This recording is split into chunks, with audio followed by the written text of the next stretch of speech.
ก็มีหัวใจคือกันเด้อเจ้าเรื่องของแฟนคนเก่าอย่าเว้าดุลา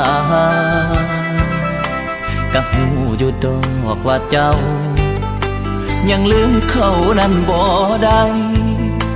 ก็อยากให้คิดเห็นใจแฟนไม่เจ้าแด่ลาอ้ายนี่ก็คือว่าดีน้ำเจ้าทุกอย่างก็หวังสิลบสิล้างอดีตเขาที่ผ่านมาแต่ฝืนด่วนเก่าบ่เป่ากะลุกมันถือคือคำเขาว่าสิให้อ้ายตายพุ่นว่า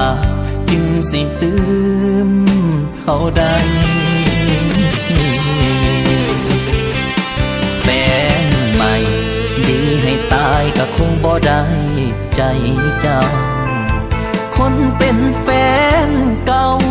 ยังครองใจเจ้าอยู่ทุกวันแฟนปัจจุบันมันยังสำคัญสำได้คนเป็นแฟนใหม่ก็มีหัวใจคือกันอยู่ใส่ว่าสิลืมเขาก่อนที่เขา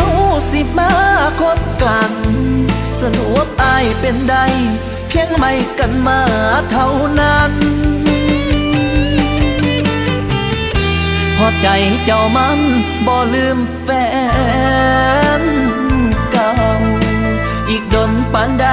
น้อเจ้าจึงสิลืมเขา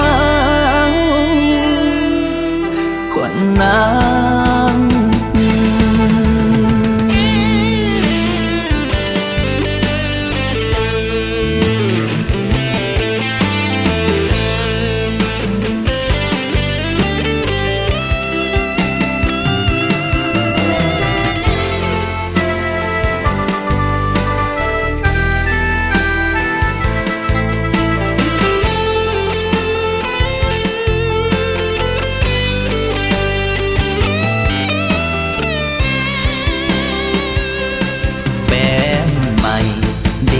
ตายก็คงบ่ได้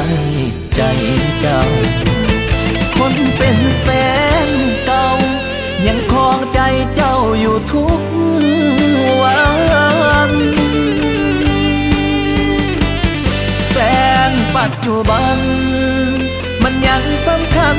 สำได้คนเป็นแฟนใหม่ก็มีหัวใจคือกันอยู่ใส่ว่าสิลืมเขาก่อนที่เฮาสิมาคบกันสรุปอายเป็นใดเพียงไม่กันมาเท่านั้นพอใจเจ้ามัน